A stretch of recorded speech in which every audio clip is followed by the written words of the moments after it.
আসসালামু আলাইকুম রহমতুল্লাহি ওয়া বারাকাতুহু। আপনার ল্যাপটপে যদি স্লো কাজ করে, দেখবেন যে অনেক সময় স্লো কাজ করে, তখন কিন্তু একটা উইন্ডোজ করেন। উইন্ডোজ দিলেই কিন্তু আবার ফাস্ট কাজ করে, তা ঠিক আছে, কিন্তু তেমন বেশি ফাস্ট কাজ করে না।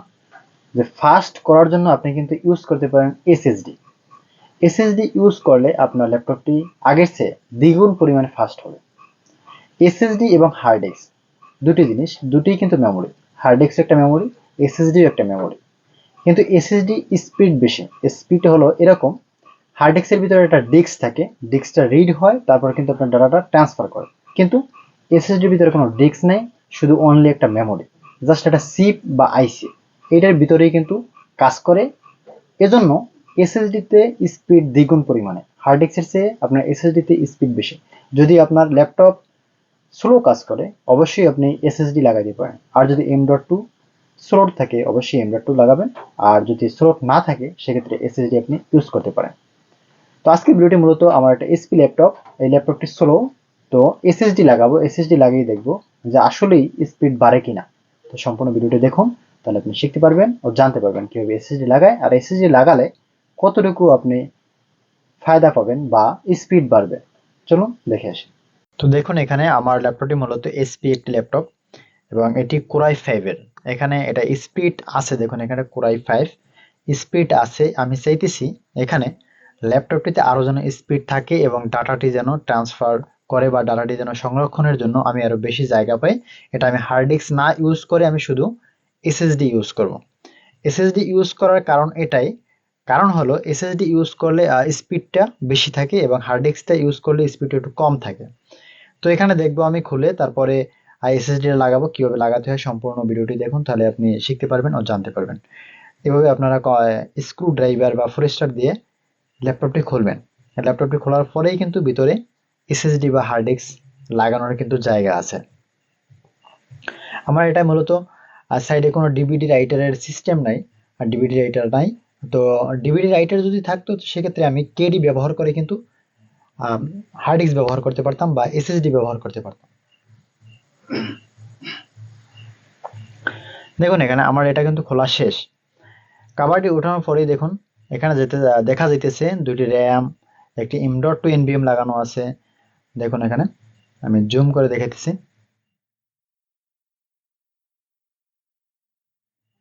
দেখুন, এক পাশে কিন্তু খালি জায়গায় কিন্তু হার্ড ডিস্ক বা এসএসডি লাগানোর জন্য জায়গা আছে। আর আমার উইন্ডোজ মূলত দেখুন এখানে এসএসডি বা M.2 NVMe লাগানো আছে, এটাই মূলত উইন্ডোজটা আছে। তো আমি চাইতেছি ব্যাকআপে আর একটা হার্ড ডিস্ক লাগাবো। হার্ড ডিস্ক না লাগিয়ে কিন্তু আমি এসএসডিটা ইউজ করতে চাইতেছি।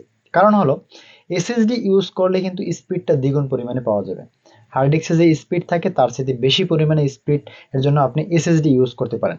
তো আমি এখানে ডব্লিউডি গ্রিন কোম্পানিটা লাগাইতেছি। আহ, তো আপনি অন্য কোম্পানি লাগাইতে পারেন। ডব্লিউডি গ্রিন কোম্পানির চাইতে অন্যান্য কোম্পানি বেটার। দামের দিক থেকে বেশি হইলেও কিন্তু সাপোর্টের দিক থেকে অনেকটাই ভালো। তো আপনি অন্য কোম্পানি লাগাইতে পারেন, আমি এখানে ডব্লিউডি লাগাইতেছি। দেখুন এখানে আমি 240 জিবি কিন্তু এসএসডিটা ইউজ করতেছি শুধু ডাটাটা রাখার জন্য, ডাটা সংরক্ষণ করার জন্য কিন্তু এটা ইউজ করতেছি। তো আপনি চাইলে এখানে হার্ড ডিস্ক ইউজ করতে পারেন। হার্ড ডিস্কটা ইউজ করলে কি হবে, একটু স্লো কাজ করবে। এজন্য যদি আপনি এসএসডি ইউজ করেন, সেক্ষেত্রে আপনার ল্যাপটপটি আরো দ্বিগুণ পরিমাণে ফাস্ট হবে। তো দেখুন এখানে লাগানো শেষ। এই দেখুন, এখানে কিন্তু আমার দুইটি র্যাম লাগানো আছে DDR4 এর। কম্পিউটার, ল্যাপটপ, প্রিন্টার, স্ক্যানার ও সিসিটিভি ক্যামেরা যে কোনো সমস্যার সমাধানের জন্য কমেন্ট করতে পারেন। আমরা কমেন্টের উপর ভিত্তি করে পরবর্তী ভিডিও তৈরি করবে, এবং যদি সাধারণ সমস্যা হয় অবশ্যই কমেন্টের মাধ্যমে সমাধান দেওয়ার চেষ্টা করব ইনশাআল্লাহ। তো আমার এখানে কিন্তু এসএসডি লাগানো শেষ। আমি এখন এটা ফিটিং করব। ফিটিং করে তারপরে উইন্ডোজ আছে, তো উইন্ডোজ থাকা অবস্থায় যদি ওপেন হয় তো ভালো, আর যদি না হয় সেক্ষেত্রে বুট মেনু থেকে আমরা উইন্ডোজটা ধরিয়ে দেবো। বুট অপশনে ফার্স্ট বুটে দিয়ে দেবো, তাহলেই হবে। আর যদি তবুও না হয়, সেক্ষেত্রে উইন্ডোজ কিভাবে করে এই বিষয়টি পরবর্তী অন্য একটা ভিডিওতে দেখানোর চেষ্টা করব ইনশাল্লাহ। তো দেখুন এখানে প্রতিটি স্ক্রু কিন্তু সাবধানে লাগাবেন, না হয় কিন্তু নষ্ট হয়ে যেতে পারে। তো অবশ্যই ল্যাপটপের কাজ সাবধানে করবেন, কারণ নিচে একটা ডিসপ্লে থাকে, ডিসপ্লে যদি স্ক্র্যাচ পড়ে অথবা কোনোভাবে যদি চাপ পড়ে, তাহলে কিন্তু ডিসপ্লেটা নষ্ট হয়ে যাবে। তাই অবশ্যই ল্যাপটপের কাজ অবশ্যই সাবধানে কাজ করবেন, এবং মাদারবোর্ডে কোনোভাবে যদি ফল্ট হয়, তখন কিন্তু ড্যামেজ হয়ে যেতে পারে। তো আমার এখানে লাগানো শেষ, স্ক্রু লাগানো শেষ।